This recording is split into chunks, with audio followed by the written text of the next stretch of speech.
When was the last time you had a tetanus shot? Listening to Deep Dive Live with Robert Patterson, Brian Koppel, and Matthew Clark, and we are here for the first Deep Dive Live of 2026. How are you, gentlemen? Good. Was that Dr. Mixture? Well, What was the I last had a time you tetanus shot 3 years ago. I still love that though. Keller was coming after her, saw a bunch of people die, and then it was. When was the last time you had a tetanus shot? Well, wouldn't that be it? You know, like if she died because of tetanus after everything. Right, that was the I thing. think that was the first draft. Carbon She went monoxide. through. The silent killer. If John Carpenter was drinking his beer and was like, when have I to take a tetanus shot? That's it. Tetanus. It hasn't been done. Types it in. Yeah. Tetanus. Tetanus. That's it. Tetanus. But we got a lot to talk about today. We just recapped. We met at the Hollywood show. We're going to recap that extraordinary tradition of ours. And what do you got? Do you want to jump into that first, or do you want to go into the?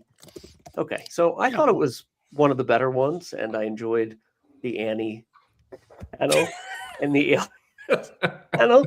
Well, what were your thoughts? What were some of the highlights? For listeners, he's talking about the Annie panel where we had Aileen Quinn and two of the orphans, Pepper and Molly. Probably two of the more memorable orphans. I think so. In the movie, so.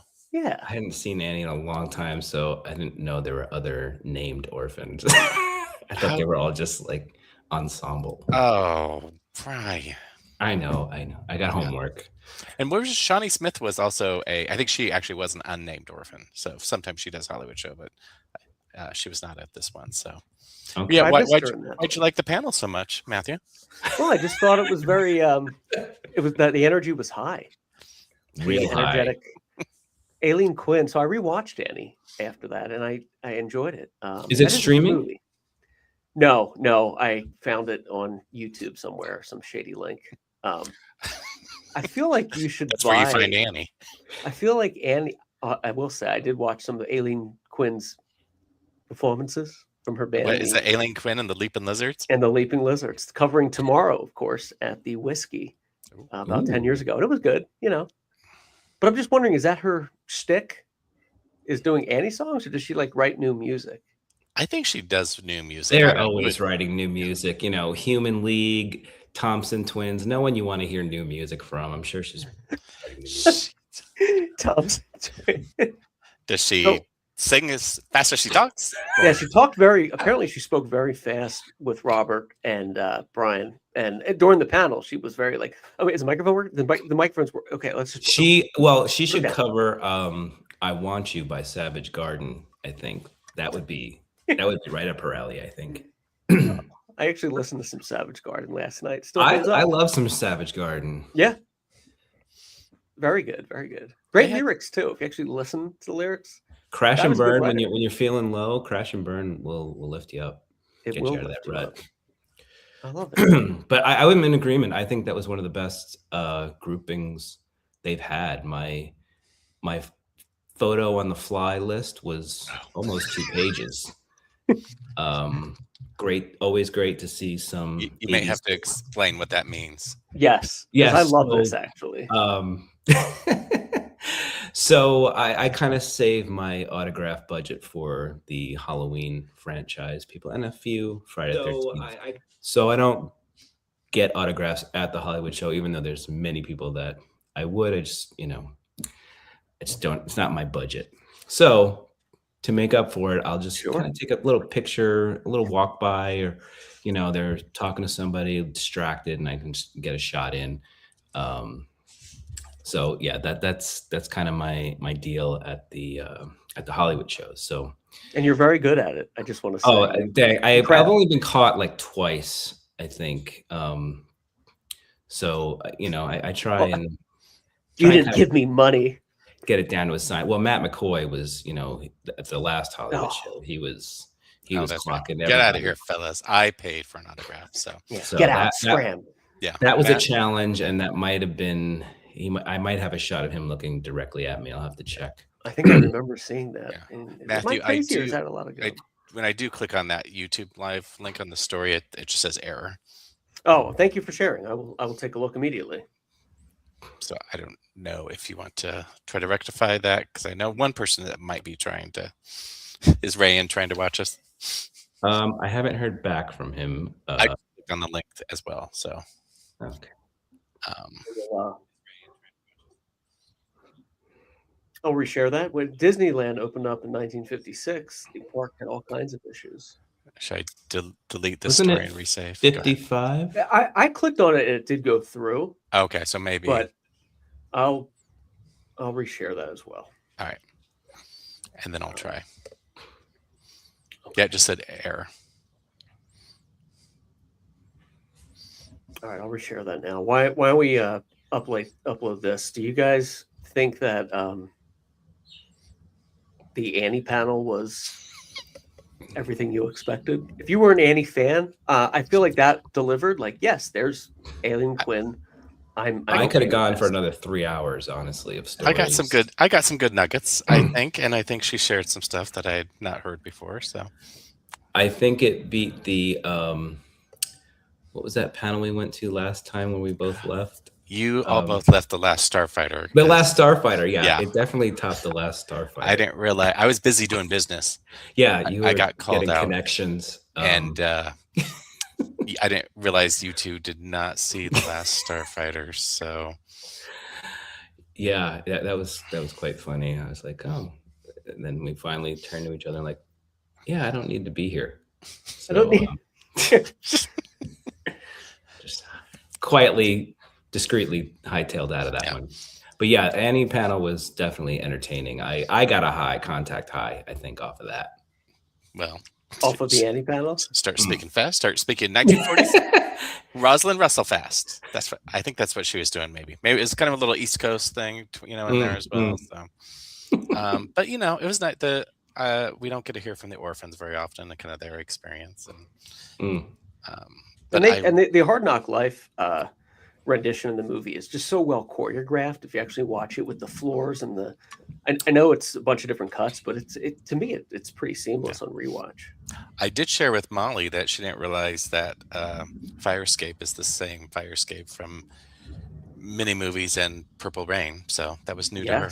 Yeah, she didn't know that. Really? I don't think they got much. They said they had. I think they got to Warner Brothers too late to take a tour or something like that. I'm like, they should just let you in. Yeah, they should. You're royalty of the set. Yeah. I just reshared that link too. Apologize if you're tuning in late, but the Pirates of the Caribbean did try to eat the tourists. All right, I will try to reshare as well. Very bad. But the are you guys Annie fans? Like, how often do you revisit that? Is it like a? Well, I haven't seen it since 1987, maybe. But I did visit a filming location when I visited my niece at college. Speaking of which, I wanted to just give a quick plug. I don't think I did at the beginning of the show, but you can visit Brian's website of all his filming locations, of course, at rtrlocations.blogspot.com, and of course, Robert at setjetter.com for all of your filming location needs. I would say I am an Annie fan. I think I showed you both my pictures from a couple years ago where we would see Annie on the big screen again in our Annie licensed wigs from 1982 that we have. So great. I do like that photo. And we wore them, I think, the entire movie, and the server, nobody said a thing. It's so awkward. They should at least. So they didn't. They obviously didn't know. Well, you had to have known, right? I would call it out and be like, "Hey, that's a great, nice touch. Like, great wig." Yeah. Like, acknowledge it. Yeah. If Robert wears his Freddy Krueger Nikes, do people not acknowledge it? No. Come on. Know, but yeah. So, tell you who I really enjoyed was Mark Ralston from the Aliens panel. That was a good panel. He mentioned Revolution, which he had a deleted scene in. When he's like, it's just a terrible movie. It's because it's a Revolutionary War film, and it's always listed as like the worst. And he it's like, it's a terrible movie. Disregard it. And then you cut to the gentleman that plays. What's his name? Rico Ross is his name. Ross is like, back when I was working double duty with Kubrick, and everyone's like, oh, Here we go. Here's that Mark story kind of kept again. it down, and I enjoyed him. He was a lovely guy. What do you guys think of the aliens panel? It was entertaining, informative, funny. I enjoyed it. I was excited to see Jeanette Goldstein, because I met the other two before, but not Jeanette. So I was kind of excited to meet her. But it is also hard because I'm not sure if they could tell me anything new, after how long was Aliens Expanded? There's like 6 hours of like come on, what new tidbit are you going to actually share? But it was good to see them. So yeah, I thought it was really good. And Jeanette Goldstein, her bra company, I followed on Instagram. I had to unfollow because when I pop open Instagram, it's just like a big bra in my face, and I'm just like, I don't need to see this every time. No. Maybe you do. I don't know. I'm not the target audience. Is my point. I think it's a lovely company. I just I want to save their ad dollars for somebody that could use it. I am glad the Hollywood Show is doing panels because I think that was something that was missing for a while. Yes. So you do kind of get a little bit more time with them. We came at the tail end of the home improvement panel. So it's Deborah Dunning. Is that her name?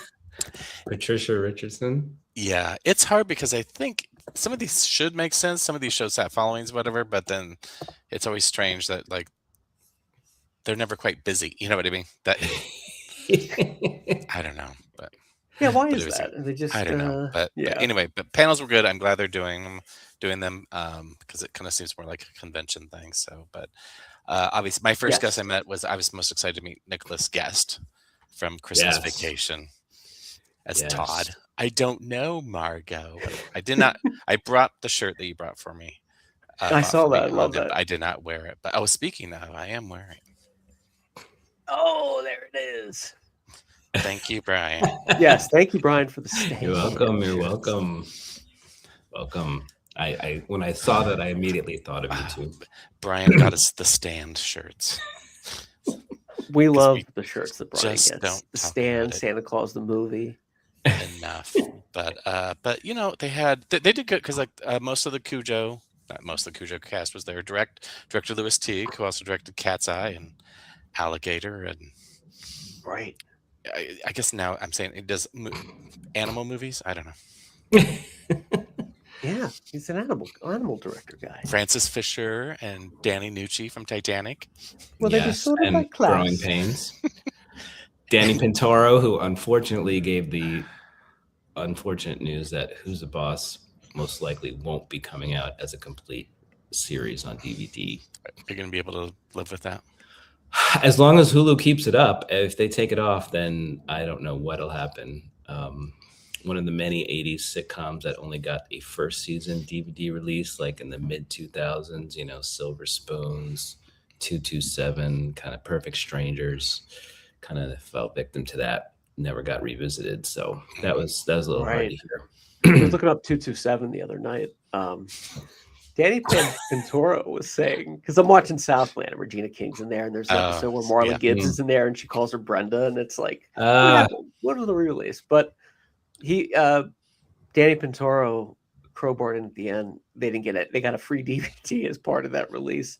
And I'm like, hang in there, man. They'll do more, because that's a staple that I feel like should be revisited at least. I don't know if they can do it on 4K, but do a proper Blu-ray release that 4K. People want to see the seasons, not 4K. And the kicker is the other male domestic sitcom that debuted in '84, Charles in Charge, got a full DVD release.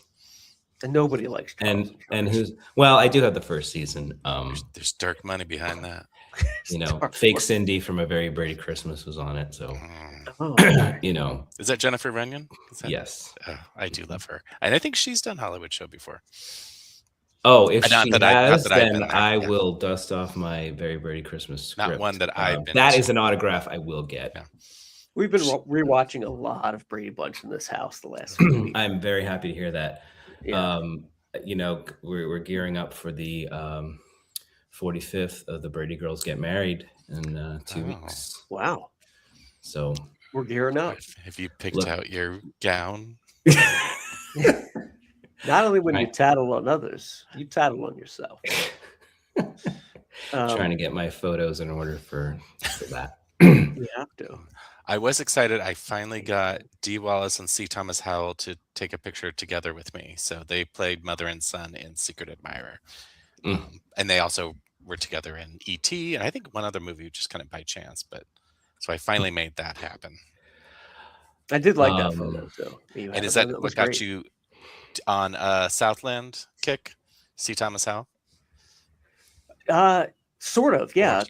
Ironically, or coincidentally, Southland just came to Netflix like last week. So I was like, yeah, I gotta revisit. So I only wanted to go through an episode, and you know how that goes. I'm on season 2, episode 5 now. C. Thomas Howell's probably the standout. Him and Cudless in that show. It could just be the two of them, and they're great. Just black and white. But C. Thomas Howell was great. I got his autograph from my friend's daughter, who she loves, and all of her friends love The Outsiders, and it just gives me hope that the generations after us will be okay. And he was a cool dude. I asked him, what was it like filming Southland? And he said it was great and awesome. And then, of course, I had to say, you were great in Reagan, because I love to give compliments for the unknowns. Like when I met Ed Harris, I'm like, you were great in The Stand. He's like, yeah, thanks. Yeah, appreciate the work. But he was a cool dude. I really liked him. This show felt particularly steeped in the 80s. I don't know if because we had like Debbie Gibson and Punky Brewster, Todd Bridges. Oh, Todd is going through it on the verge poor guy. We'll get to that in a minute. Yeah. Yeah. Lost co-star, divorce. And he was just recently married in the last, I want to say 5 years or something. Is that right? I haven't quite. Yeah, it's a newer. It looks like the next Hollywood show is going to have some more Grease. I just was looking at it. You must be very excited. Well, I think I've met all those people. Okay. So no. Well, it's early. This not till May, right? So yeah, so we got some time. So Frankie Avalon, Barry Pearl. Who haven't you met? I don't. I feel like one of the T-Birds I haven't, but I can't remember which one. I'll have to go back. That's yeah. I met 3 of the T. Well, obviously, I never met Kaneki, but I don't know. And then Patty Simcox has passed away since, but she did have done a Hollywood show. Yeah, so got to go to those shows because you just never know. You never know. Yeah. You've said that before, and it's true. You're like, get it while you can. Who will be? But Candy Clark is coming. I'm excited to meet her. Oh yes, look like the little American Graffiti going on too. Yeah, this is going to be 70. It's very 70. Maybe we'll get an 8 is enough. Some 8 is enough folk. We get some more locations. 8 is enough. 8 is enough. Maybe some Just the 10 of Us folks can show up there. That would be perfect. And it could be a Nightmare on Elm Street reunion too at the same time. Twofer. I actually just watched a couple of months ago. I didn't watch it during COVID, but the cast of Just 10 of Us had a Zoom reunion. Very interesting. All but one, the one that played the son, or the older son, was not on there. But yeah, that was an unfortunate for that show. They got a bum deal. Yeah, how many seasons did it have? It was 2.5, but it was doing well. But it was not a Miller Boyett show, so they canceled it for Going Places with Heather Locklear. And while it had a really good theme song, it was really not worth canceling Just the 10 of Us for Going Places. Yeah. Could have done more. Deserved more.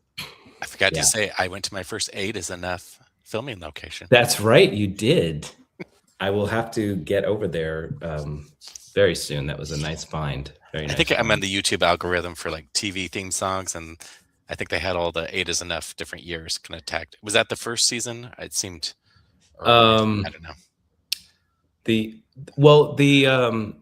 newspaper that was that from an opening. Yeah, that's what I said. Yeah. Oh, it is okay because I actually have like 5 seasons on DVD, but I only watched the one with the Christmas episode, and that one still has them all like playing football at the house. Gotcha. So I was just I'm not quite sure. I assumed it was. It seemed like a pilot or season. Oh, okay. But But of course, it is in Burbank, as all roads Of course. lead to Burbank. But They all lead to Burbank. yeah, and that's why I don't know why I'm like I need to know where this is at for no reason. But let me find this blurry image. Let's see where it's from. Yeah. Let me ask you this. Speaking of the Hollywood show, a collector brought out the a Starsky and Hutch car outside. And I saw Herbie the Love Bug earlier. I don't remember seeing a lot of cars in the past shows. Were there some better ones you've seen in the past? And is that like becoming more of a common thing outside? Because you mentioned like, oh yeah, they have them here all the time. Do people bring those out just to roll up and show kind of thing? Like, are they affiliated with the Hollywood show, or do they just like roll up? Because I know you just go up and take pictures and stuff. Do you know if that's just like a collector that's like, I got them? I don't know. I feel like I've seen cars there before. Yeah. But like, I feel like we need Ecto 1. I feel like it's probably maybe been there too. I don't know. But I usually don't take pictures of cars, but I don't know. I would say That's the for our Brady friends, station Star wagon, Cars but I mean, on that's Film. just around the corner from me, so it doesn't have to be at the Hollywood show. What's around the corner? The Brady station wagon. Oh, right. So Is it just constantly there? I assume constantly there, yes. Yeah. Just Mike's convertible was there for a while, but it is not. Gotcha. Beautiful car. I'm with the Jan Brady bike from the Brady Bunch movie. Well, they are It's cool. supposed to be making some Brady bikes, I believe. All right. Really? So, What do you mean? Brady bikes for public consumption? What else? For the experience. Bye, Bobby. That's my favorite line. I don't know why. I just love that part. Right, because she takes off her glasses and she's, bye, Bobby. All roads lead to Burbank. Yeah, we know, Brian. Well, Heidner locations. Welcome. Thanks for watching, man. Rain's Bye, listening. Bobby. Hey, Ryan. He agrees. All roads lead to Burbank. That's just We got a 30th anniversary of a Very Brady sequel this year. Stay tuned for some location photos. Do you got some new locations? Well, I'd see. I got the Hawaii ones, which I don't know if too many people have. Good thing I use Aquanet. Got that one. I finally went to Santa Monica Place to get the dancing seat. Yeah, I'm trying to think of this. Sha-na-na-na-na-na-na, that one. I think I matched up. One of them is, I think, the same shot as Pee-wee's bike shop from Pee-wee's Big Adventure. I have to redo the hair salon and maybe one more, but I pretty much got them all. I was thinking of you now that red meat is at the top of the food approved list. I saw that as great news. Finally, saw Alice. Right. She needs to, yeah. Always. We need some good news. And what's the line? Oh, Carol, you still feeding your family red meat? Of course, I got growing boys. Have a nice day. So great. What anniversary is it of A Very Brady Christmas? It's a 30th of A Very Brady sequel. Right. Okay. Makes sense. Yes. Very Brady Christmas will have its 40th in 2028. That'll be really big one. It's a big one. It's a big deal. Huge deal. It will. Now, if I own the Brady house, I would update it every December like it was in A Very Brady Christmas, all like 80s pastel. I was going to say, I remember pastel furniture. I to this day, I do not know how the second decorator did not get an Emmy for that. I could take off my glasses so it also has that 80s out of focus. It still haunts me. And they took that, citrus panel and made it those clear 80s squares. It's brilliant. I used to want those. Yeah, specifically in St. Elmo's Fire, they had a good setup with the yes and stuff like that. It's like that's when you know you made it, when you have those in your apartment and neon. Yes. That's what you know. But yeah, Hollywood show is good, and then looking forward to the next one, of course. That's in May, correct? Yes. So hopefully they'll be here before you know it. I feel like we should Hollywood show in May. I'm just going to pull up the dates. We should feed them some people that we want to. Yeah, is there suggestion box? There probably is, or we can May probably 29th and 30th. So Yeah. But oh, and Patty McCormick was there from the original Bad Seed, so I was excited. Oh yes, her, yes. so. That was... The current show, are they posting? Yes. Have they posted who's going to be there? They posted 15. 15. Oh, they have Joyce Bulifant, the original choice for Carol Brady on the Brady Bunch. Oh, that's cool. Who's also in Airplane. She's somebody that I feel like when I look up her IMDb, it's like you feel like I see her all the time, but I think she just had one-off roles or whatever. Airplane is actually probably one of her bigger ones. Yeah, probably. Remember, but she was you mentioned Candy Clark, Frankie Avalon. Wow. Yeah, there's some good ones so far. Yeah, one year they had a whole grease line. The grease took up the whole side hallway. It was all grease, and that's where Eddie Deason and I touched forehead. I remember that. I wasn't there, but I remember that. It was before his. There's a shot of it, and Eddie Deason. I haven't heard about him since his whole blow up at the Waitress or whatever. But yeah, so and then the gal that played Patty Sinclair, I think she passed away not too long after that. But yeah, Speaking of Eddie Deason, I was rewatching Punky Brewster last year, and he had like a recurring role the first season as the building handyman, which I did not know. Seems creepy. Case. He's just like, and then down the boiler room. Yeah, come on down here, Punky. Come on, let's go. Oh, Mike Starr will be there. That's great. Goodfellas. I'm the commandant. Maybe Bo Starr will be there. Who? Bo Starr. Sheriff Meeker from Halloween 4 and 5. Yes. Why not? Wish. Did he ever? Is he alive? He is. He did a convention. I can't remember if it was H3O or H35. Yeah, he would be good because he.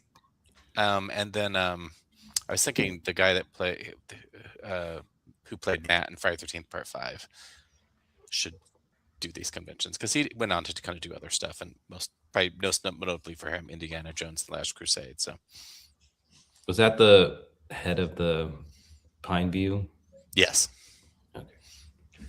There's a lot of people we spoke of that would be good candidates there, like Barrett Oliver, and I feel like Hollywood show's starting to build up some steam, more so than it has before. Yeah, Barrett Oliver would be like, I'd really have to. I look at current pictures of him, and I'm just like, is that really you? I don't know, but I did the same thing with Maria Conchata Alonso at this past Hollywood show. I was like, well, as long as it's not Cousin Oliver, I'll be fine. Okay. We don't need Teenage Mutant Ninja Turtles. Fine. Rain, yes, we did mention Halloween 4. Is that Rain's favorite, I assume? Yes, it is. According to him, it ends there. The Halloween franchise ends at Halloween 4. I'm on board with that theory. Yeah. Wow. I got a bunch of beer bellers running around with shotguns. Well, if you saw Halloween 5, you would agree that it should. Yeah, right. That's the key. We came back. Yeah. Came back. But Hollywood show was good. Yeah. We had a good time. We're going to bring everybody down with some sad news. We've lost some iconic locations and some folks recently, Robert, and you put off on the list here, the Hollywood Center Motel. Yes, so it burned down. It felt like it was on the eve of, it wasn't going to vote or for some discussion to make it an official historic location or something like that. So there seems kind of some nefariousness kind of around that. So one, it was turned into a nightmare motel, but it was a filming location. I think it was part of Hollywood history for over a century, I think. So but it did burn down, so now it's completely gone. So yeah, it had some iconic history there, not only with filming locations, but rock and roll. Neil Young and his band stayed there a lot in the 70s. And we've all seen that hotel, and it's, if you're not familiar with it, you're just driving on Sunset Boulevard, and it's like way back in this lot. It's so out of place. It looks a little creepy.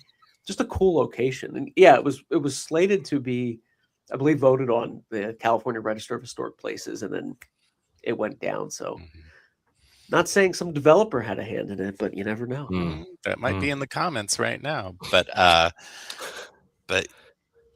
yeah, so I tend to not to be a total conspiracy theorist, but I'm like, I think, there's money to be made for God forbid, new condos in Hollywood.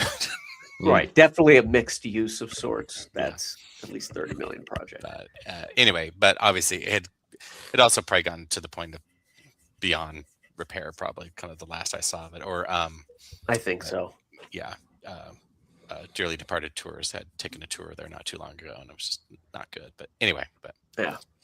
No, it makes sense. Yeah. So also we didn't completely lose, but the original Sagas Cafe closed, and then I think it's already has reopened with some renovations. So that has been used in many films, including Leprechaun, which we'll talk about briefly right next. But so I don't know. I've been there numerous times. Have either of you went to the Sagas Cafe? No, I have not. I have on setjetter.com through your magical work.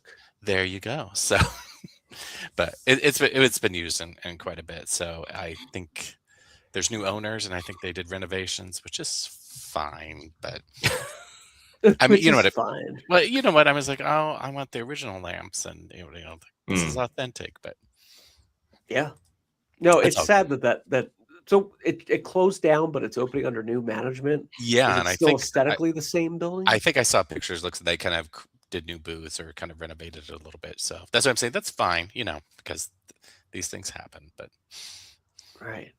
But yeah, and it probably, I don't know, for film location enthusiasts that we want to hold on to kind of the way it looks. So, but yes, we do. The Sagas Cafe is right here on the famous Sagas Cafe. So, but yeah, so it was good food. It was good diner food. So, and then can't beat good diner food.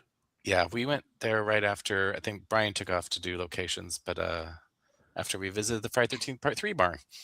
So okay. As you can see, some original booths and lamps and so forth. But rats, I should have gone with you guys because that did look like a cool place. But that was it. That was your one chance.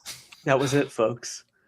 But you had to go to Marty McFly's house. And that barn that he escapes from. Yeah. Well, there you go. So I think I don't regret it. Yeah. But semi-related, so Mark Jones, the director of Leprechaun, has passed away. So he didn't do a whole lot after that, directing-wise. He was more of a writer. But he wrote for a lot of cartoons. Yeah. But, Police Academy cartoon is one of them, actually. Well, there you go. I shouldn't be too shocked after, because Leprechaun did not. I think it did a decent job, but it's not.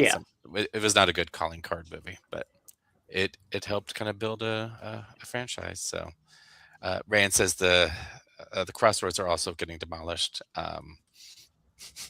which I've heard that, and I do. And somebody ran into, what are the four women? Is that what he's talking about? Or because the crossroads is the thing with the thing at the top. Shit! I think Argo had a scene there. Yeah, so I may be saying the building besides the crossroads are getting demolished, but anyway, but this. God. There's probably things that do deserve to get demolished. I don't know.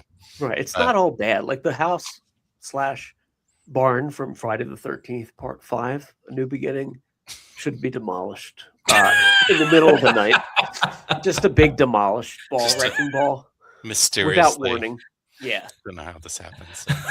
Yeah, I'd be all about that. But yeah, so kind of as Rand's indicating in the chat that I think it'll just be now. It almost probably look like Sunset Boulevard. Well, to me, be almost unrecognizable. It'll just be the McCondo's franchise. It's just like all over the place. Which West Hollywood's Sunset Strip is starting to look like Miami Beach. I mean, it's not the it is depressing 80s metal hangout that you see in the Doors. It's you still have staples like Viper Room, but they're all different. Diner. Yeah, it's really sad. Yeah, it is. We need money. Who's living there anyway? But but some of like the Miyagi's, Dublin's, like they're empty. Yeah. Like there's nothing even. It's not like anything's taken its place. It's vacant. And I get it. It's kind of prime real estate, but also there's 2 blocks away. There's better, without kind of disturbing stuff. You know what I mean? Like happened, but I don't know. I love the Viper Room. That's a great place. Whiskey too. Yeah. So we also lost some other folks too. Jane, is it Troca? Oh, The yeah. bodybuilder chick? Yes. More, I think, probably best known for Scary Movie. Oh, yeah, right. Yeah. What was her character's name? Miss Jane Ma'am? Miss Man. Yeah. Miss Me. She was the coach, the gym teacher, right? Yeah. Yeah. Don't let anyone tell you that shaving your pubic hair will rid you of crab infestation. And I don't know if she was able or was even let or for the Scary Movie reboot or whatever they're kind of making now. But I think it was while we were set chatting, Brian and I. Yes, I think we were talking about it. Yeah. And yeah. Speaking of Todd Bridges, lost another Different Strokes co-star, Melanie Watson. You probably remember as Kathy Gordon, Arnold's handicapped friend, who she's only in 4 episodes, but she appeared over 3 seasons. So she automatically recurring character. Yeah, she joined, Cousin Jerry as a pioneer. She had osteogenesis imperfecta, bone disorder. So she lived quite long. Yeah, she did. She did. And she used to call everybody Turkey on the show, which she was sassy character. I enjoyed sassy her. You could get in the 70s and 80s. Yes. I enjoyed her episodes more turkey. over Cousin Jerry episodes, I would say. Okay. Yeah, Godspeed to her. She hung in there. Yeah, she did. Better than expected. She was married for a couple of years. Oh, really? She lived a life. How many seasons did Different Strokes have? It was on for 8 seasons. Wow. 7 on NBC, 1 on ABC. Wow. That's where Brian knows his TV. Yes. Brian does know his TV. I would have no idea. Pop quiz, Brian. How many seasons did Growing Pains have? Growing Pains had 7. Wow. All right. They just fulfilled their Growing contract. Pains, Who's the Boss, and Golden Girls all ended within a couple of weeks of each other in 92. Spring of 92. That was a rough spring. Rough spring. 92. That's what I was like. Well, that was kind of also the end of like these type of shows. Yes. It was They're not the sustainable or watchable. Yeah. As we now, my sister's sometimes been trying to watch Family Ties, and she's like, "Oh, some of it's painful." Oh, some of it's bad, but I do have all 7 seasons on DVD. I do. It has its good episodes and it has its bad episodes. Did they ever have an exterior shot for the house? No, that's one show where they never showed the house. Not even a. Wait, what show? Family Ties. At least not that I recall. Yeah. I have not actually. I have all 7 seasons, but I don't think I've ever watched every one. But I feel like we would have come across it. Somebody would have had it. Yeah, Alex P. Keaton. You don't know where he lived. I knew they were in Columbus, Ohio, but I don't know. There was no house. So Rayan wants to know how many seasons of Small Wonder were there, Brian? There was 4, 85 to 89. Wow, Vicky. First run syndication, not network. How and many? It had a budget of about $100 an episode, I think. I feel like I did watch that in college just because it was it was awful. Yeah. It is one of the most hated shows of all time. That's where hate watching began. There with Starships, We Built This City, which I don't agree with, but it's the same level of hate. So how many seasons of Alf were there? Alien life form. I want to say 4, 86 to 90. Yeah, I thought Small Wonder and Alf had a short run. Like the novelty wore thin fairly quick. Yeah. Episode 2. Yeah. Oh, it was 86 to 90. Yeah. So, like, is it safe to say Alf and I guess Small Wonder didn't really jump the shark because they were dead on arrival after like season 3? Alf at least made a cultural dent. It did. Still and the house either burned down or was completely remodeled. I remember, unfortunately. In case you were looking to add that to your list. Brian and I also visited the I Know My First Name is Stephen house. I had the right. It was corrected. Address. I just had the wrong street. There was an amendment. It happens. In fact, I might watch that later. That's a January Saturday afternoon kind of movie. It is a winter movie. Actually rewatching it, I am impressed that they have winterscapes, and obviously it's all LA and deserts and stuff like that. They go to the Last Starfighter cafe, or not, or I guess the store is the convenience store that he goes to. As you know, Brian. In which movie, Robert? I Know My First Name is Steven. For some reason, it could be our age that for Brian and I, that was a memorable. Well, boys were being snatched left and right, and so that was. And that got like Emmy nominations and everything. That was like it stood out at the time. And then I just remember the next year, Parker Lewis Can't Lose came out. I'm like, oh, it's Steven from I Know My First Name is Steven. Who became Harold and The Stand. Oh, The Stand. That's true. Wow. I mean, what a filmography. All roads lead back to The Stand. That's who we need at the next one. Oh, could you imagine? A Stand reunion? Yeah. I would need a diaper. Oh, I thought you were saying I Know My First Name is Steven reunion. Well, we have Cindy Pickett. We did a Cindy Pickett. Courtney Nemec. What's he up to right now? But he can go. Rand's asking if I'm in the path of the winter storm. So it was like, good question. It's been -1 or something. I think it's up to 5 or 6 right now. So we got an inch or dusting of snow. So nothing like, I think it's getting farther out east. So it's cold here, but we're okay. I find the chill reassuring. If anybody knows where that quote is from, that's one of my favorite movie quotes of all time. That is from I know I got chills. They're multiplying, but I'll give you that one. Stuck on that one. It's spoken by Glenn Close. It's from 101 Dalmatians. It is not. But thank you for playing. What is it from? Reversal of Fortune. Oh, wouldn't have got it. Oh, I haven't seen that. Reversal. I'll watch it after Annie. Okay. You have a big list. It's quite the list. And, let's jump into what you've been watching. If you're a regular listener of the show, you know that we talk about what we've been watching. But Robert, I think since Brian, we haven't done a deep dive live in a while, let's start with him and see what's been on his brain. We know what he's not been watching. Yeah. So I watched the new Naked Gun on the plane back from New York over the holidays.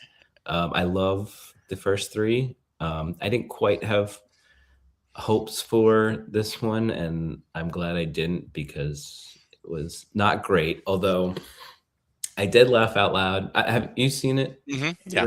Okay. There's some chuckles. Yeah. I laughed out loud when and it's so stupid where they're talking about college football and Drubin says UCLA and Anderson says, I see it every day. I live here.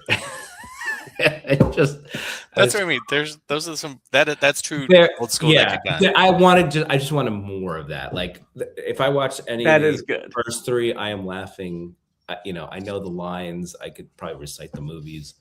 I just laughed throughout the whole thing. I didn't quite laugh a lot through this one, but yeah, that one really. Was Liam Neeson the right choice for this one being? Not for me. Not for me, and I don't quite know. Off the top of my. I couldn't say like, oh, this needed to be this person. So I don't know.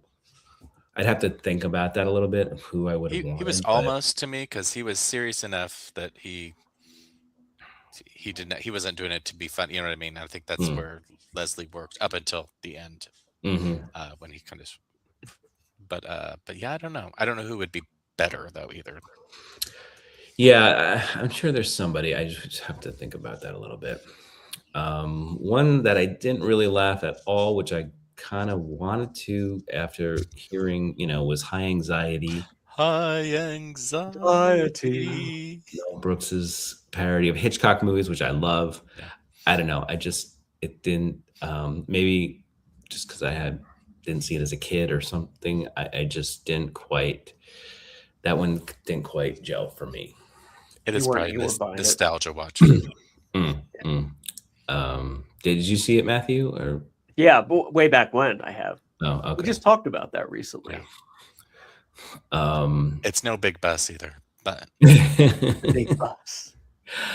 I was a little bit on a Tubi kick. I watched Toy Soldiers from 1991, starring Sean Astin from the Goonies, which I know you both hate, so you probably haven't seen Toy Soldiers. I've seen Toy Soldiers many times. Oh, okay. I met Sean. Mm-hmm. Does that count? It counts. There we go. I don't hate the Goonies. I'm just not. I don't drink the. Well, you guys kind of shat on it for about 10 minutes in one of your prior. You guys kind of shat on. I was sitting at my desk at work, like. No. Yeah, that was. I listen to you guys on Mondays to kind of get me through the Monday morning, and you right off the bat were going off about it, and it really set the tone for the week. It does, yeah. Shatting on the Goonies is not. Did you like it, Matthew? It feels like that's a movie you would like, though. I don't know. Yeah, the Goonies, I don't hate it. You're talking about Goonies, or you're talking about Toy Soldiers? I like Toy Soldiers. Okay, yeah. I thought you liked that, but I've seen Toy Soldiers probably more than I've seen the Goonies. Gotcha. Oh, yeah. As a kid, it was on like Prism every day, and I caught it a lot. But I haven't seen it in a while. So how does it hold up? It stinks. I wanted to just turn it off halfway through and watch School Ties, the other early 90s prep movie. That's what I mix it up with. Yeah, they're right there. Matt Damon, the Andy Samberg. I was like, well, let me just watch this all the way through. It was like I was already an hour into it. I'm like, the last 15 minutes, forget it.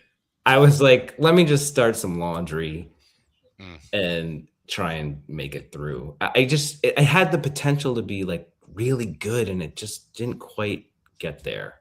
You know what they could have made it more of a political undertone thing, but it turned into, from what I remember, like I said, it's been a minute, but it just turned into we're the kids, we're going to get them out of here, and they're like, I don't know, I remember the villains were kind of like stereotypical. You're like, all right, the terrorists or whatever they were. Mm-hmm. Yeah. Like, why were they at the school anyway? That was the thing. It was like ransom, right? Yeah, and I was kind of glad I didn't like it, because I'm like, oh, it's probably going to be hard to get into that school if I was going to do filming locations. So I just, And then House of Wax, the remake, came up as a suggestion after that. So I hadn't seen that in a long time, and I was looking for it. Every October I look for it because I hadn't seen it since it was in the theaters, and it popped up. I said, oh, let me watch this. And it's bad, but I didn't quite, I got through it fine, and I didn't hate it. I didn't love it, but I didn't hate it. I kind of like it. I don't love it. Yeah. It's not too bad. It's not too bad. Early Jared Padalecki. I like him better. I like his Friday 13th hair. But, yeah, he's good in that. I forgot Jared Padalecki was in this. Yeah, I remember the big deal at the time was Paris Hilton, of course. Yes, and I remember people clapping in the theater when she got killed, and I was like, I forgot how she got killed, and then something to her. Yeah. But she's actually okay. Like, she's not. Yeah, she plays. She's not awful. Yeah. Yeah, she's not awful. Did House of Wax come out the same year as The Descent? I remember those two were like good. No, The Descent, which I just watched also, thanks to Robert. I think that was 2009, and House of Wax was 2005. Got it. Switching over to TV, I watched The Beast in Me. I don't know if you've seen that. It's a Netflix. That is. I refuse to watch it since somebody I know was like, you got to watch it. It's mind-blowing. I'm like, you already ruined it for me. But maybe it's great. I'm not going to. I wouldn't call it mind-blowing, but it was a fun little thriller. Claire Danes and Matthew Rhys from The Americans. Okay. Is in it. She's an author.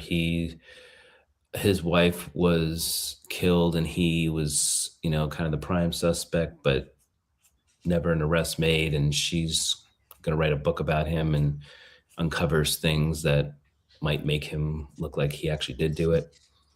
Interesting. I think it's like 8 episodes on Netflix. So, Okay. if But you're it was a good ride. yeah, You yeah, enjoyed it? I enjoyed it. I started watching it at Thanksgiving, and then Christmas came, and Christmas with the Cranks and all the other Christmas stuff you had to watch. So I just got back to it and finished it up. The Cranks and all the other Christmas stuff. Yeah, Cranks. I'm not going to go down a Cranks wormhole, but I will say, if you look at it, if you haven't seen it, the plot on paper is pretty cool. Empty nesters, like, what are we doing? Kind of revolutionary, landmark film. Well, some might say it was a book.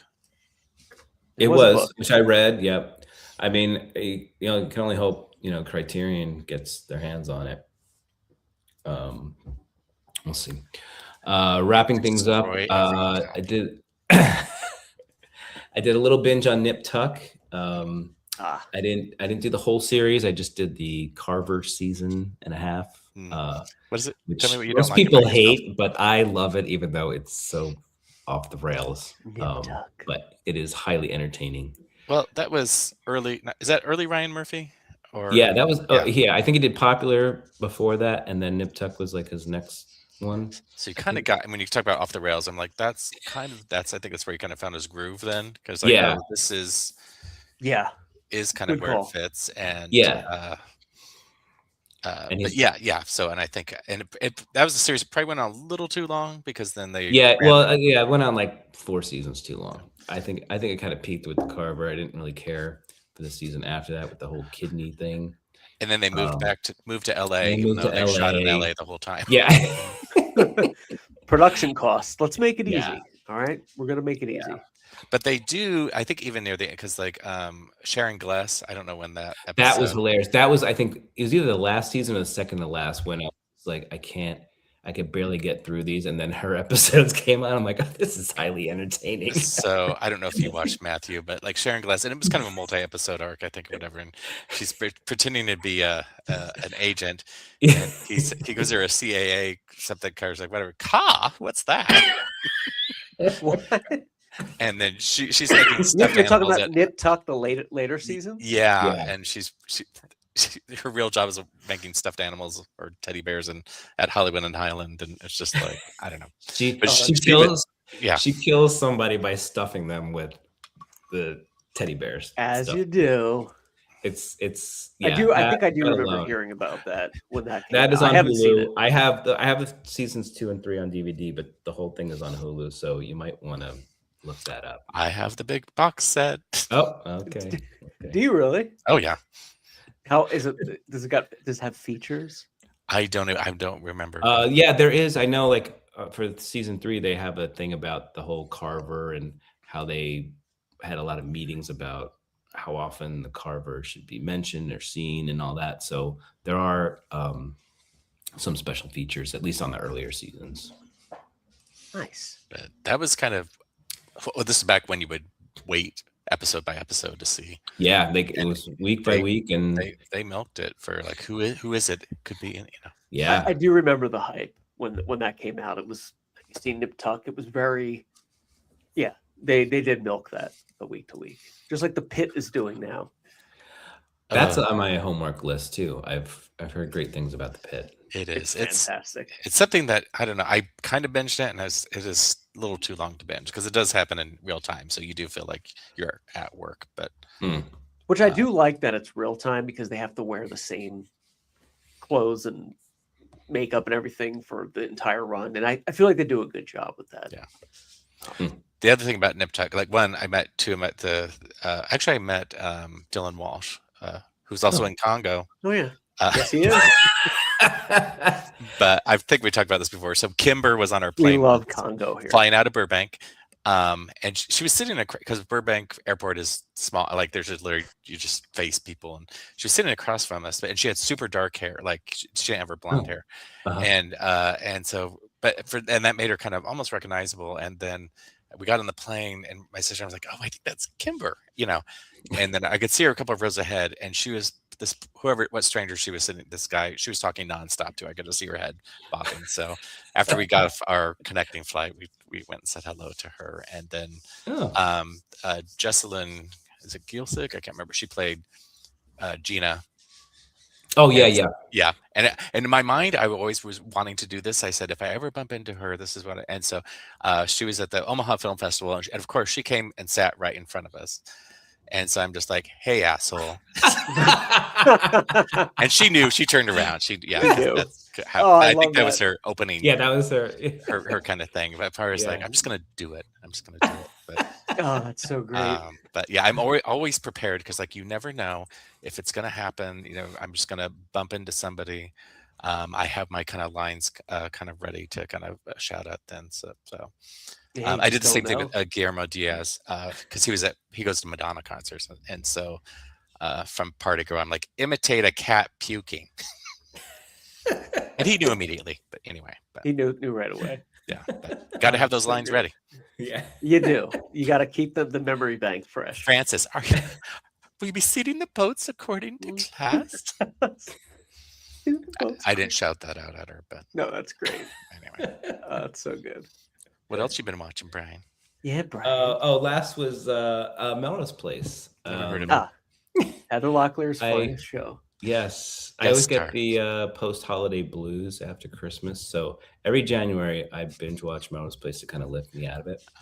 And I have a couple of different binge timelines. Like maybe once every 5 years, I'll actually start from the beginning and watch those god awful 15, 20 episodes before the Heather Locklear came on, and it was like an earnest drama, will Billy keep his cab driving job? Wait, you've been in a different order than the timeline? Yeah, so probably once every 5 years, I'll start from the very beginning. 9 times out of 10, I'll start when Heather Locklear comes on. Maybe once in a while, I'll go backtrack to when Allison starts having an affair with Keith. That's like the first episode where it didn't get resolved within the hour. And then if I really need like a quick Melrose fix, I'll start when Kimberly comes back from the dead towards the end of season 2. Really, actually, a couple episodes back when Allison goes home and it jumpstarts the whole she was molested by her dad, and the creepy handyman. When Melrose really took its turn into that's when I need a quick fix. Which I didn't need this time. I started earlier this time. So right. I do have a couple, and it always ends for me. Melrose jumped the shark when Kimberly blew up the building, which is the end of season 3. That's what's gonna. I thought you would time it so you would start after Christmas, and then on New Year's Eve at midnight is when you time it so Melrose Place blows up, and that's the end. That's it. The end of series. The post holiday blues are real though, so it's nice to have. Oh yeah, I've had them ever since I was a kid. Yeah, hate New Year's Eve. Hate it. Once Christmas is over. Yep, it's over. Like, and especially growing up on the East Coast where it's like cold, like, and you're like winter. March is my least favorite month of the year. Yeah, it's January like, through March, it's spring, but no, it's not. It still looks like winter. It still feels like winter. You get like a 60-degree day, and then you get a blizzard. Yeah. Do I take out the summer wardrobe? Do I like? It goes on forever. And I'm Irish, but I really don't. St. Patrick's Day doesn't really resonate. It's not like I listen to St. Patrick's Day carols and put up St. Patrick's Day lights. It's not. You don't watch Darby O'Gill every day for my tribe. The first 17 days of March. It's like let's get drunk and pick the worst stereotype about your tribe, and it's fun. Yeah, Come on, Brian. So that particular episode, my sister and I still, our favorite is when Allison's like, "Go away." Oh yes. Leave us alone. Anytime they're like slightly annoyed or somebody's like, "Go away." So Allison, is she drunk? I think. Yeah, she gets Billy or somebody's trying to get her out before it explodes. Go away. Yeah, and that's a GIF in case you don't know that and need to send. Yeah, it's. I need to use that. Yeah. But yeah, that it also falls right into the Halloween 4 that we also use with Murphy's. Leave us alone. Michael. Yeah, that would have been funny if he just like turned around and walked out the door. Like, fine, I'll go to the next house. Okay, at least you asked. We'll go find Wade. Is it Wade? I can't remember. Timing's got to be primo. Yeah, it's like forget it. So yeah, that wraps it up for me. That's what I've been watching. So I don't know who wants to go next. That's a good list. Yeah, Rain asked if anybody's excited for the Burbs. I watched the trailer. I could barely get through the 3-minute trailer, so probably no to me. I have bittersweet feelings because that kept Colonial Street off the Universal tour for about 4 months last year. So I may hate watch it. Just because you couldn't visit. But I got on last weekend, which was nice. I got on last weekend. You've been to Wisteria Lane many times. I know, but the sun is not always in your favor. Yeah. So I did get on last weekend though. So nice. But yeah, I get slightly upset because that street was originally used in Freddy's Dead before it became the best for last. Yes. Best for last. But, what have you been watching, Robert? What has been going on in the world of the OLED TV? Same thing. So Spaceballs, because this is Mel Brooks' time. I think obviously they're kind of releasing all these things now. Yeah, he's everywhere. So I did kind of watch it. Try to unironically, whatever. It is what I did see in the theater. So same thing. There's pieces that work and pieces that it's a little too light to kind of keep going. But yeah. It was never my number one of his. No. I mean, I get it. I think it was just a little too late, maybe, for the Star Wars. Yeah. So by that time, it kind of moved on. But we should appreciate that John Hurt did come back and get that alien come out. Like, how often does that happen? Where that was great. That is the scene. Like, that'd be like. Can't remember, but that'd be like Nev Campbell showing up in Scary Movie seniors. You know what I mean? Like okay, oh yeah, right. They got a nod to it or something like that. It's like, and would do it again anyway. So, but that's the thing, and probably is because I was like, I need to, I guess, kind of get it ready for Spaceballs too, or maybe I was getting ready to meet Michael Winslow at the Hollywood show, but who did no sounds for any of us. So. But yeah, so yeah, he should have. Come on, man. Yeah, nothing. That probably cost extra. Was that on his price list to do noises? God, probably. Sure was. Imagine so.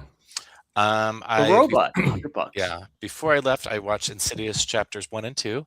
Yeah, I'm not a super fan. I'm not even a fan, I guess I should say. But I'm writing the next Halloween or Horrors Hallowed Grounds articles will be on the Insidious original trilogy. So I thought I'd better sharpen up and whatever. And they're brush it up. I actually kind of do. They were better than I remember a little bit because I'm like, especially more in the theater because there was creepy moments and oh, that woman in black is nightmare fuel. People are there but not there, whatever. And I did kind of appreciate Insidious chapter 2 because they did a little bit of a Back to the Future 2, where they're in the same place at the same time, but he's the one knocking on the door to himself and that nobody's there and stuff like that. So but yeah, so they were hold up, right? Yeah, they were. So I think after that there was the skeleton key and the red. I don't think I ever saw the red door either, but anyway. And then of course I was traveling, so I had some hotel watching. So Solo. I don't think I've seen it, and it's probably not. It's like you shouldn't watch these type of movies on hotel TVs, but actually I still kind of like that. I still like Solo. So I like Solo. Did you watch it Solo? I did. Hotel watching. Should you watch it solo though? That's the only way to watch it. Oh, okay. There's a reason it's called. That's why. I wasn't sure if you were like regretting, like, oh, I shouldn't be watching this. No, I regret not watching it on an OLED big screen, as opposed to a Hilton TV. Team America. Fuck yeah! I'm not quite sure. I have not watched it in a long time. And how old is that movie now? It's got to be what, 12 years old? I think. Oh no, it's 20 at least. Yeah, so I think it's 2005 maybe. Now we have to look it up. We have all the dates here. It has 2004. So 2004. Over 20. Yikes! Have you seen the uncut version? Yeah, and that's where I was watching the cut version, so I remember some pieces that did not show up in the end. So it's like, so the version that I happened to be watching, so because I was like, oh, this is the tamer theatrical version. So the tame down. Yeah, if you can, but yeah, I forget. 'Cause there's things I forget, and also I remember seeing the theater because he's also from Nebraska. Or one of the guys is from Nebraska, the blonde-haired guy. So Oh right, right. that always gets a little America. yeah. Fuck But yeah. it's there's some things that still work, and then some that well, it's always interesting to see who the celebrities at the time. Like now people are like, Oh right. Helen What? Hunt and Yeah. That was the whole thing. yeah, Tim right, Robbins. Alec Baldwin, and it was like that's not who they would choose Yeah. now. And then Right. and I did go around a little, or somehow I think then it popped up in my algorithm because they said, I think they said the only celebrity they heard back from was Sean Penn, who was pissed. Of course, but yeah, so it's like probably in every 6.5 year watch, just like same thing. Some stuff just does not. Yeah. Once in a while it's good to put on. I haven't seen that in a minute. It goes back and It's forth because funny. like sometimes they think it's funny just because they're marionettes, and then Yeah. it really doesn't work, and then sometimes I don't know, but Yeah. just I think it's best kind of the dead stares, they're just kind of looking. Who directed Team America? So the South Park guys, right? yeah. I always confuse them with the Yeah. Okay. Splatter University, which I'm not sure if either you're familiar with. I have not seen that one.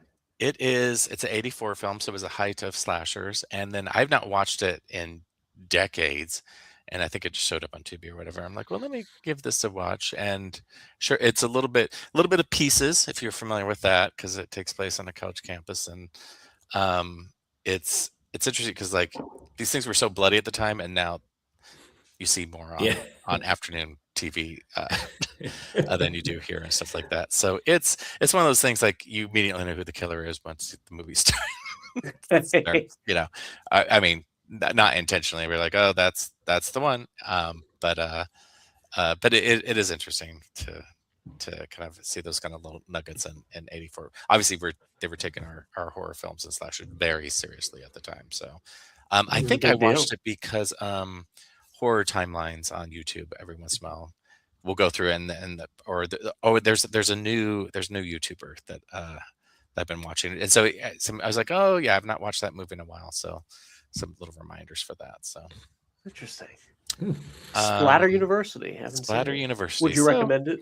It's a folding laundry movie, but yeah. So if you like your 80s slasher, so and it's on Tubi right now. I think so. Yeah, one of those. So yeah, Tubi's got everything. It's so good. Don't buy it. Don't buy it. Scream 6, because to kind of get ready for Scream. Oh yeah. 7. So I thought, okay, let me give this another watch. And that's in a couple of weeks, isn't it? Yeah, so it's coming. So I was like, I better get, even though they might kind of, well, I don't know. There's some characters coming back, so we'll see. So we've talked about this before. I have the same problems I have with it. There's some good pieces, and there's some people that they are dead. They've been stabbed so many times that I don't know how there's no hope, and they talking, still keep going, or running, or doing all these things. But back in the 80s, people would get one knife, in them, and they would just fall over. That'd be it.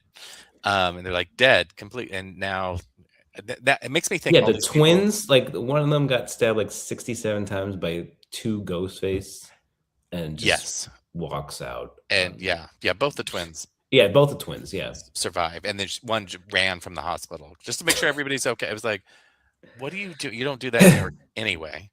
And by New York, Canada. Wait, this is Scream 6, right? Yes. Okay, I have to watch that. Yeah, we better watch it to get ready for Scream. I am. Yeah, it's the only one I haven't seen, and it's the one in New York, right?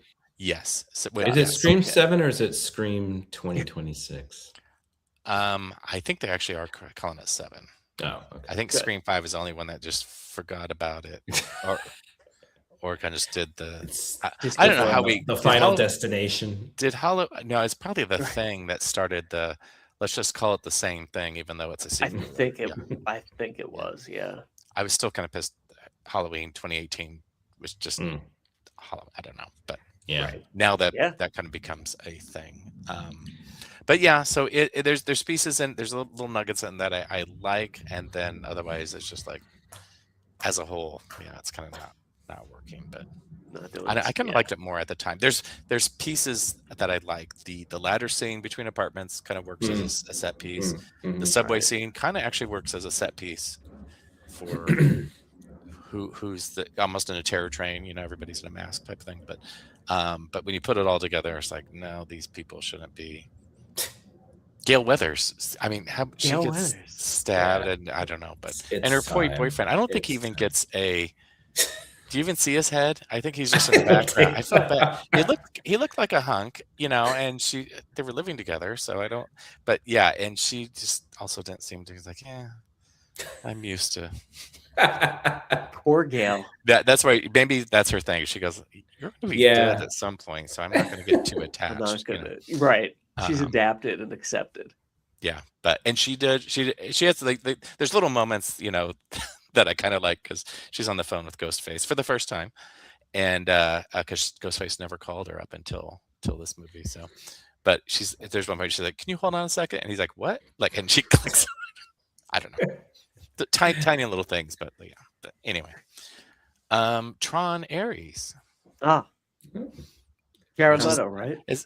Yes, which you know, before this you'd see the Tron trailer and be like, yeah, and then Jared would be like, yeah, kind of. Yeah. You know, that's kind of how I was. I like Tron movies. I haven't been itching to really lock this one down. In true Disney fashion, Tron is not in the Tron movie. So of course. I don't quite I was like, at some point maybe we should have actually have Tron in the actually have dinosaurs on this tour, you know. It looks I really hate that, man. It looks great. And Nine Inch Nails soundtrack is good. But that's all that's got going for it. But I did watch it in the full OLED to kind of get that experience. And so it does help. You did? Yeah. Well, and I read something later, like the soundtrack saves anything for this film because it just booms out and between that and the visuals, but then Jared will show up. But it is interesting. It was almost they're almost trying to do a kind of a Starman thing with him, you know, where like he's like, what, you know, learning human, but it literally happens in one car ride. Or there's a scene where they're going across a bridge, I think for 10 minutes. I'm like, no bridge is that long. And I know which bridge in Vancouver you're going over, and that literally you got 90 seconds at most at the speed you're going. Anyway, but oh yeah, that is funny when you watch that. You're like, guys, the 6th Street Bridge takes less than 10 minutes to get across. Yeah, but anyway, but if you do watch it for the visuals, watch it with the soundtrack pumped up, watch it on an OLED on a big screen. So do not watch it in a hotel. And then I watched The Running Man 2025. Oh, how is it? What do you think? Really? I'm not surprised. Nobody was asking for this movie, but yeah, so it's it's not really a remake. It's just adaptation of the book. So it's closer to the book than the original Running Man. So I'll kind of give it that. But also it's like there's people are like, Glenn Powell's supposed to be so angry. And then I think that one of the lines is like they're interviewing him for the show and they're like, you're the angriest man I've ever met. And I was like, he seemed to be faking his anger. You know what I mean? Like I thought Glenn Powell was a good enough actor. I thought his character was faking how angry he is, but they're like, no, he's that angry. I was like, I'm not buying it, people. But really, do they show a lot of? I get angry at the grocery store. Then, you know, like, are they faithful in the book in the sense that there's the cops everywhere? Like the book, it's just there's cops everywhere. You know, the state cops or whatever they are, trying to get them. Is it? There's like pieces they kind of add into the or I think this is part of it because like anybody can find him and spot him or whatever, and so he has to kind of be undercover. So he uses a disguise once in a while, but literally the mustache falls off type gag. I was like we've never seen that before, you know. But and then there's set pieces, but it's just none of it kind of makes sense and stuff like that. One, you have to watch it because it's a Stephen King, and you know, I'm kind of curious to kind of get your thoughts on it. But yeah, so it just in the end it does not work. And then they redid the ending a little bit because I think if you remember the book, they probably just don't want to do that post 9/11 is all I'll say. But I don't know. Yeah, right. That I completely understand that. But is it streaming right now, or did you rent it? Yes. Oh God, I don't pay for this. No, I was gonna say no, don't pay for because I do any want to of watch these. it, but I don't want to. Well, Tron is on Disney Plus, and I think Running Man is on either Paramount Plus or somewhere. So yeah. Got it. Okay, Don't I will pay. watch it. Yeah. I still have to watch the long walk too. So yes. Oh yeah, I have to watch that too. Up. Yes. So Long Walk is a better. Yeah, and people are kind of quite because like both of these came out in the same year of like Stephen King. Maybe was ahead of time, and he kind of knew these kind of shows would kind of take over. You know, it's not too far from what we do now. But Rand, I know you asked about the original V, us, and if these original spots are still around. So somebody just, I think, on a V fan page on the Facebook was videotaping. Those houses are still there from because it is in the Palisades, and I think they actually linked to my website for the V spots. But yeah, so those areas of the Palisades did survive. And one of those houses is Jamie Lee Curtis's house in Perfect. Oh. Robert knows. Devastating. I think fire. the church from Spaceballs also survived. It did, but I think you can't visit it now or something. I think it's on something happened around there, but I think they had to kind of not be used or something like that. So, but yeah. So Rayan also mentioned about Courthouse Square, if that in snow. So. Well, yeah, I looked it up, and Gremlins 3 hasn't started filming yet, as far as online news. I mean, it's supposed to come out, I think, end of 2027. So I kind of see that, unless they're just trying to.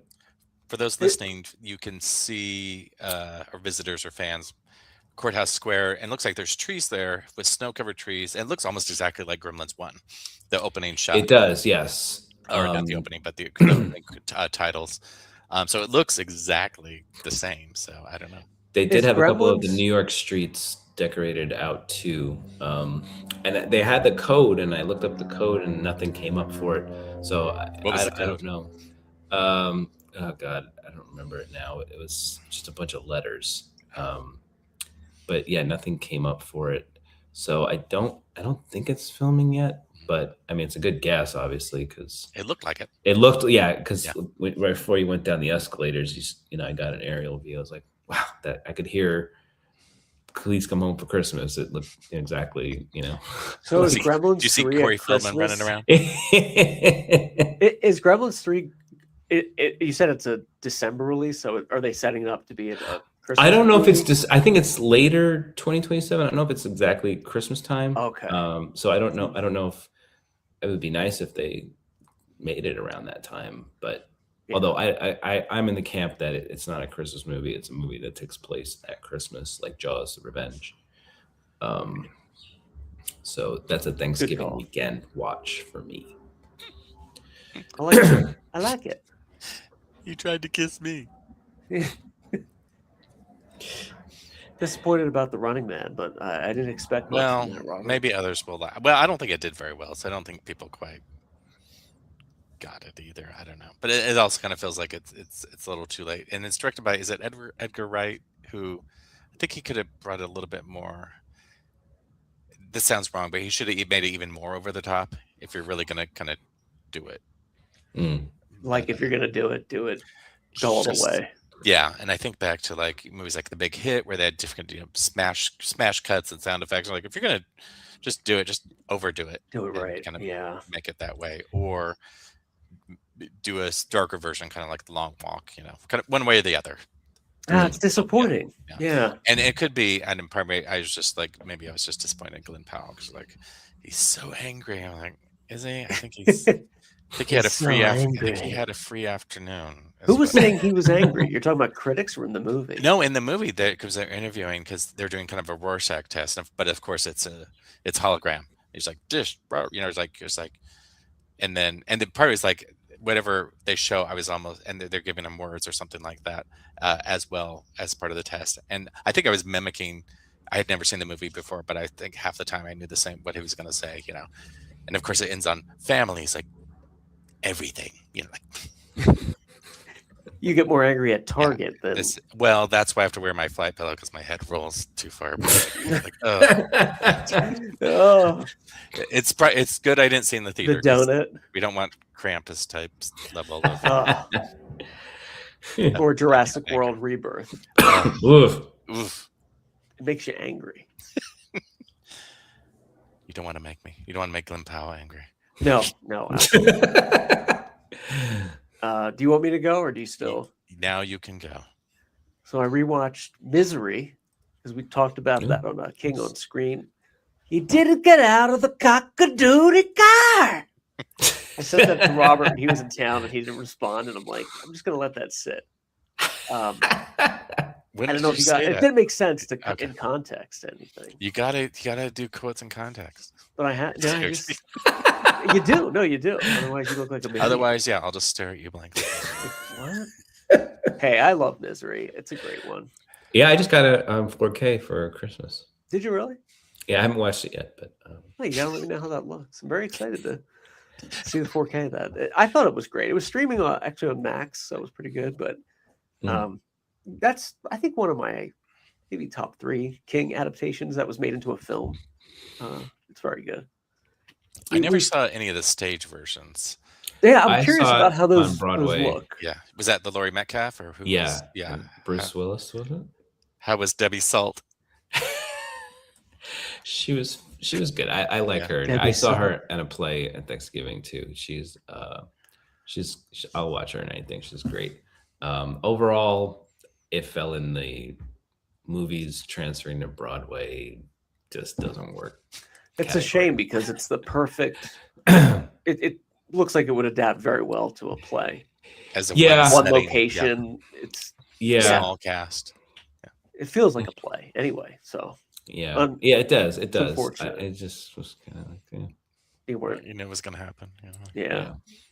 Also rewatched Stranger Things season 1 to cleanse the palate of the final. Oh God, that season. last episode never ended. You're talking about the final? Yes. The finale. Yeah. Jesus. All the 80s hair. But the first season, I mean, it should have just been one season in my opinion. It should. The first season's still the best. It holds up. Mm-hmm. It had lightning in a bottle. It gave you all the John Carpenter-esque, Stephen King, Spielberg notes. And it was done respectfully. The one thing I'll say about that is they spent more time in the first season with the characters. Like, you remember Winona Ryder was top billed and how they were responding, and they only dabbled in the upside down every few episodes or once every episode. And it was very delicate, where season 6, they're running in and out without a man. Like, it was supposed to be toxic. They're running in and out there like it's a trip to the store. And you're like, okay, there was no respect. Yeah. Guardrails were off. Season 1, I agree. It should have just been that. And it would have been. When they started bringing lawn chairs to the upside down, that's when it happened. That's when, you can skip that. Though it was obviously really good. Rewatched Aliens after the Alien panel. I had never heard of it. Yeah, it's some film. I think it's 86. 86-ish. Gotcha. It's really good. I watched Elevation, which now I don't remember what that was. I was just going to ask, what is that? It was Anthony Mackie, post-apocalyptic. The monsters can't get above 7,000 feet. So it was a lot like it's the movie with John Krasinski, The Quiet Place. Okay. It's a lot like that. And that monsters come out of the woodwork. There's isolated pockets and they can't go below. It was okay. I'd rather watch. It makes you want to watch A Quiet Place if you're in that mood. Anthony Mackie's good, but otherwise, it's all right. How many more apocalypse do we need to see? Yeah, right. It's a little played out. That one might have been a few years old. I think like 2 years old.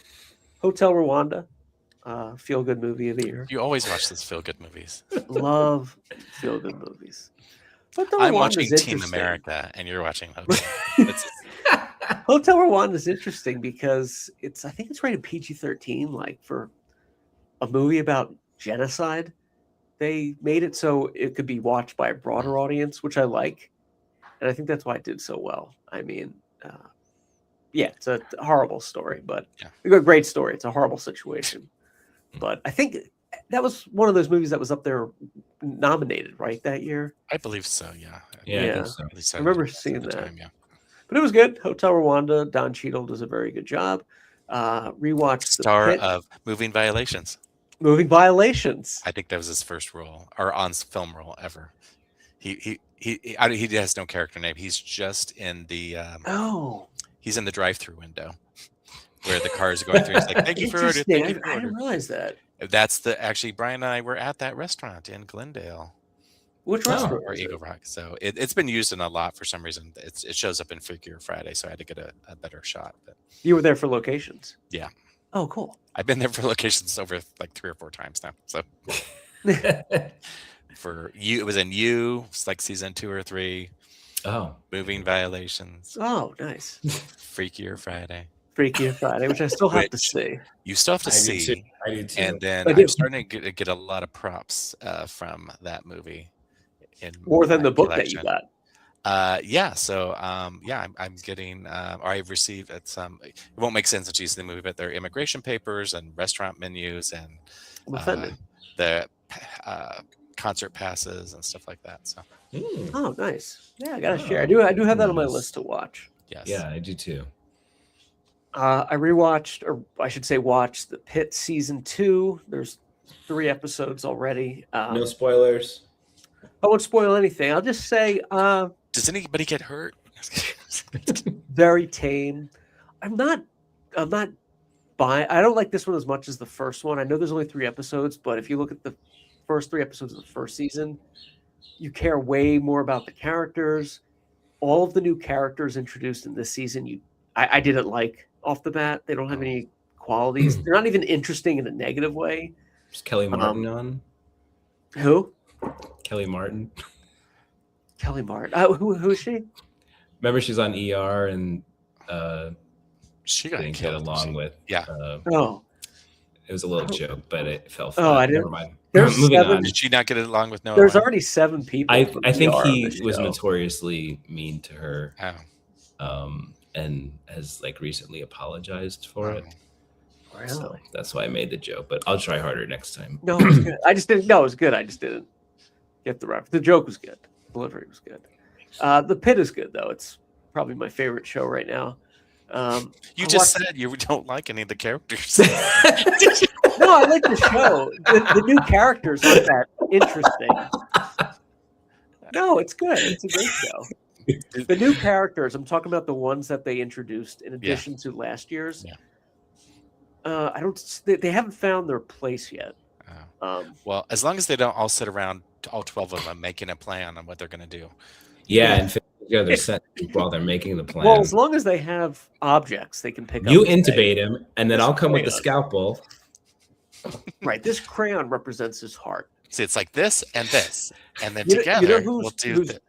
Who's great in The Pit, who I love, is Dr. McKay, her character, Fiona Dorff, She is really good in that. is great.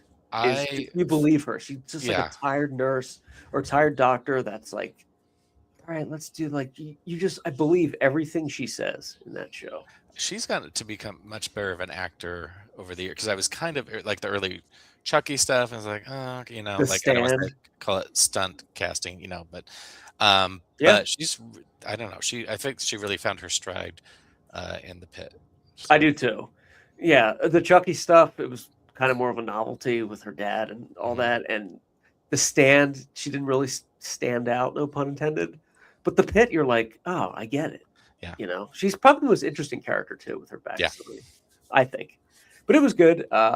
So far, so good. I watched The Rip, which is a new film with Matt Damon and Matt Ben Damon. Affleck.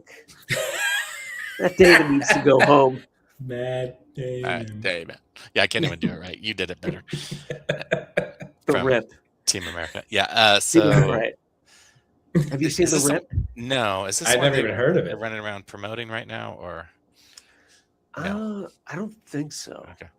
It's not that good. What's the It's really not premise? good.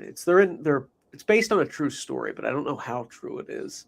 It's basically a narcotics team of the Miami Police Department stumble across like $400 million in a raid, and they're trying to figure out what to do, and you don't know if somebody's going to want to steal it or who's going rogue, and it's a conspiracy, but it has a good premise.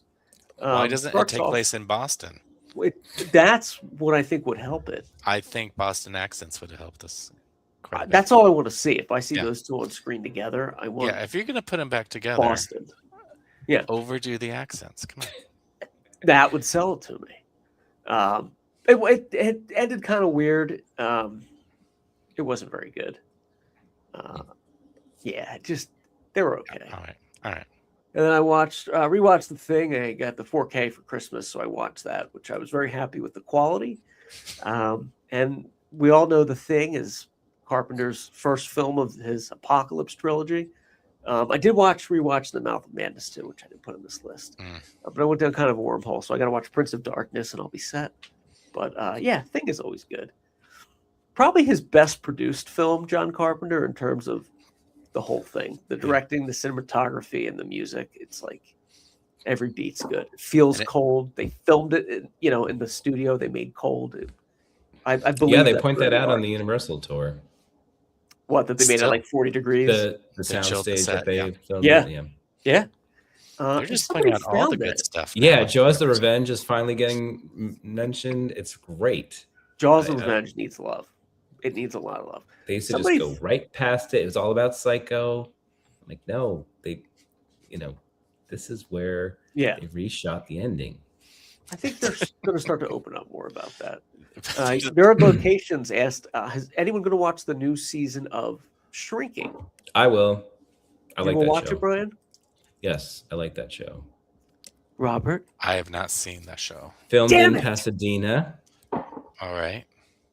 That's enticement there. Yeah. I was looking it up. Harrison Ford. Enticement. I don't know.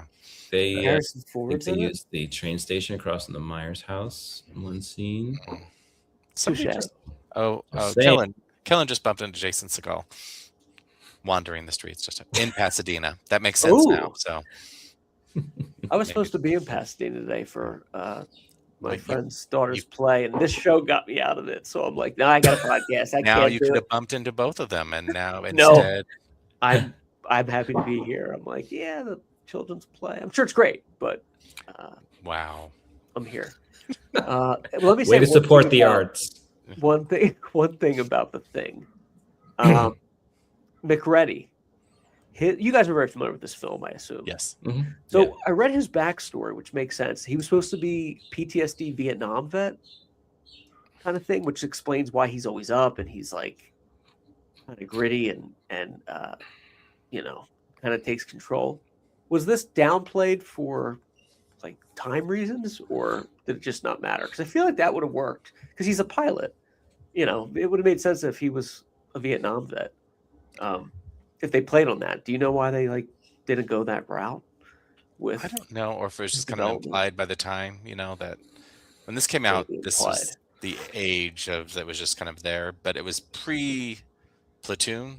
I think we had the Deer Hunter or whatever, so it didn't. None of that kind of moved to the forefront. I think until like after Platoon, we're like, oh, we can talk about this more openly. But even though the Deer Hunter came before that, but I wouldn't be surprised, especially knowing Carpenter, that was an inherent part of it's a good point. And then speaking of The Thing, we didn't mention T.K. Carter had passed. Oh yes.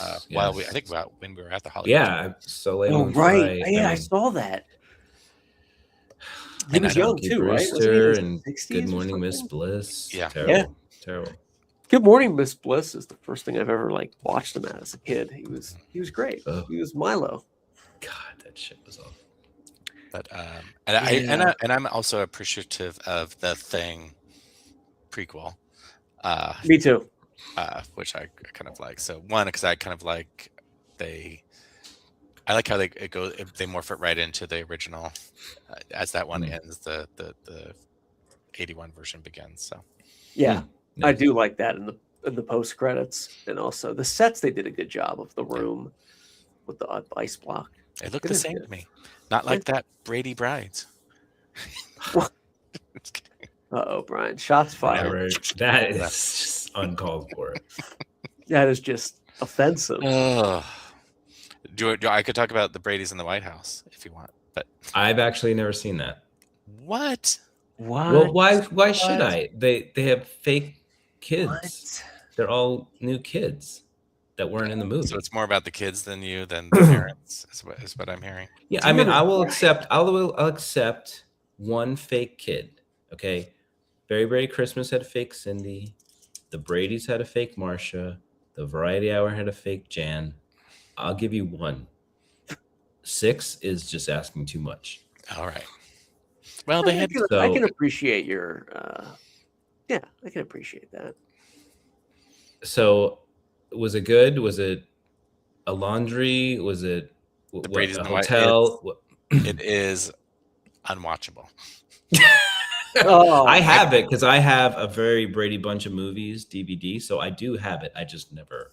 Have you ever watched any of it or pieces or anything? Nothing. I just know that Gary Cole and Shelley Long are in it, but the kids are not. So I said, I'm not. I will challenge you to just give it to watch 5 minutes. Okay. I think challenge accepted. Challenge accepted. It's almost unwatchable.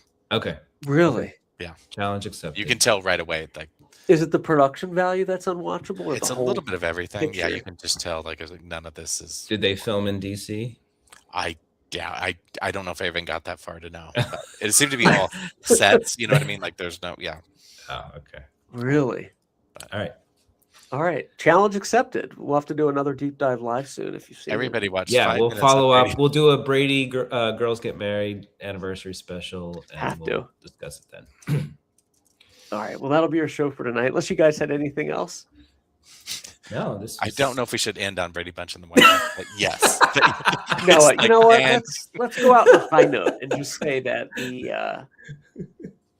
the new locations on setjetter.com are always coming, and Brian's website as well. You guys have anything you're going to be posting soon? You can tease out. Well, Brian and I did some Freakier Friday. I won't be posting those, but I did go for the ride. I went to 2 racetracks. Tell us about the racetracks. I'm very curious about your I'd never gambling been to addiction. the Santa Anita racetrack, which I've driven by. And Brian, have you ever been there? Or I went for what did I go for? 90210 and something else. But I'm sorry, I haven't been like inside, but I've been there for a vacation. That stuff.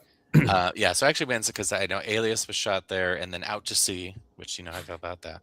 And I think I was just looking. I was like, because I go. What's the Arboretum kind of across the street? And, yes. And so I've been there many times, and then Spaceballs location. Yeah, and so I thought, I better let me see whatever. And they had I think free Fridays, free parking, free admission, and so so it kind of worked out and. Free memories. Yeah, it did actually bring back memories. My friend used to work at in here. It was called the Exarban Racetrack. So Exarban, if you don't know, is Nebraska spelled backwards. I think you told me that. And it did, but it's also interesting because I'm like, can you still smoke inside here? Because it smelled like cigarette smoke. In 2026. Yeah, I've not smoked in over 25 years, and it also just kind of like made me like. I was like, oh, maybe I could. No. But so it was kind of interesting to see, and I got some good pictures, and they've really kind of taken care of it. And then later, because of Dreamscape, I went to the now I can't remember what it was. So it's down near Long Beach, kind of that racetrack. Not as nice. And they just had live, they didn't have actual horse racing, but just kind of, what do you call that, video type of things and stuff like that. So I felt kind of like an intruder and like trying to take pictures and also going down stairwells that I don't think I was supposed to because they're in the mood. You know what I mean? Like, who is entering office buildings and there's barely anybody there. So I'm sure the guy doing the ticket counter is like, there's a guy that was here for 12 minutes and but also I was looking forward to, as I was like, some racetrack food that's not good for, but anyway, so but racetrack food probably isn't the healthiest. It is probably not, but that's what you do on vacation. So this is true. But vacation and holidays, eat what you want. Dreamscape stuff coming up I don't know, Brian. What do you got? Well, the Brady girls get married. I did take photos of all Brady incarnations when I did go visit the house, so Nice. I was sure to get that. I have a George Michael music video. Oh, which one? Freedom 90. Father Figure. Ah, yes. Short Circuit. Aerosmith, Love in an Elevator music video. I have Nice. a lot That's a good one. and this kind of ties in with Rayan's question. No, Rayan, I did not post my Lost Boys bridge because my general rule is I need to have like 4 or 5 locations to do a page, and for Lost Boys that was the first location. So that's a kind of a problem where I'm at, is I have like 4 or 5 spots from or 3 or 4 spots from a bunch of places, and I gotta like get more to Or at least worthy the key one too. Yeah, the key ones. If I don't have the main house, I'm like, I'm not posting this. And yeah, it's probably people are like, well, I've lived here for 3 years. Why don't I have my list done? And I'm actually just redoing it. It's right there on the counter or table. List. I deleted what I have done. I've added what I found since printing that. So I'm updating my map. I'm trying to get on the board. My old laptop is dying, so I have to get screenshots done on that before it completely conks out. So I'm really trying to get the ball rolling so that I have more. I have things to post, but kind of like, I just posted The Charmings, a short-lived 80s sitcom, but it was only Robert, you were with me when I got that. And Brian and I also went to Last Action Hero locations. Yeah. Yes. So those are immediate things, and I hope by springtime I can have a couple more spots from a couple more things that I feel worthy would make a good actual page. So I have to get back to getting out there and getting in the field. Getting in the field. That's a new term that I like. Per your friend, was your short circuit shot from your trip to last? That was the last one. I had gone up to Portland last May, so I got the bulk of them there, and then that Vasquez Rocks one was the last one I needed. So, Brian, also we both went to Echo Park, which I've never actually. Oh, I've never been. Yes, to and you know what? There, I meant. I don't know if you went to Emma Roberts' apartment for American Horror Story 1984, but I don't think so. That is down there. As like, okay, should have gone while we were there. But in all the years that I come to LA, I've never actually stepped into Echo Park, which is usually for good reason. But it was very nice. It was cleaned up. Like it wasn't, what I thought it was going to be. It was a beautiful day. We did a little circle around. It was nice. I like it. Yeah. It's featured in Southland a lot, so I was like, maybe we should go. Well, that's why I was like, I don't want to. Because I used to live there. That's where Bobby proposed just don't go to his there. girlfriend. Yeah. Oh, and I finally went to that Heather spot. Yes, I saw your picture. Very nice. Heather's classic. Which spots? This cow tipping spot.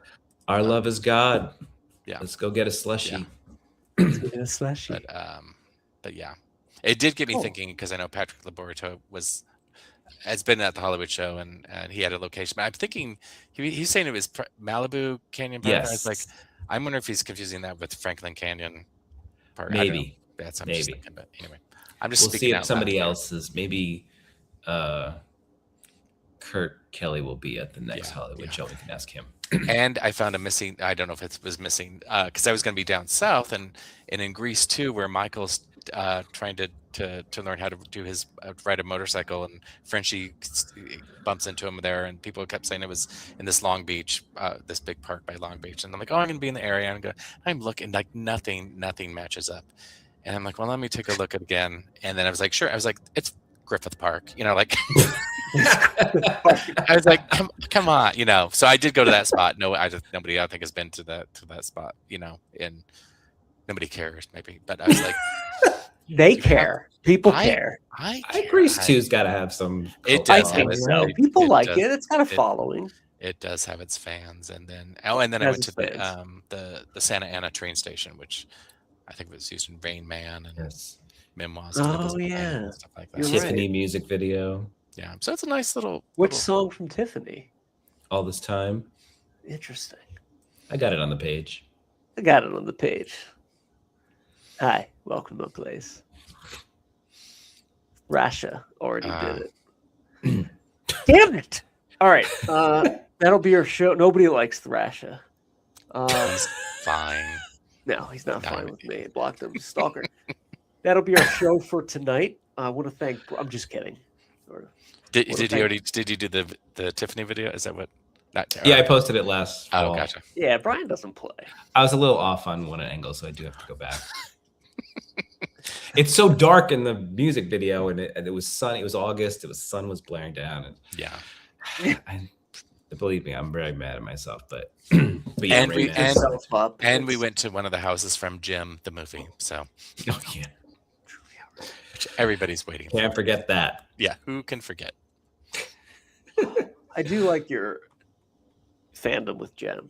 It is a classic. I mean, did you get your order yet from? I did. It's not in, but yeah. So I did get my my new Jem dolls.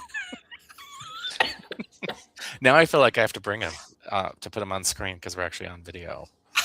If you want to talk amongst yourselves for 20 seconds. Yeah, go for it. Truly outrageous.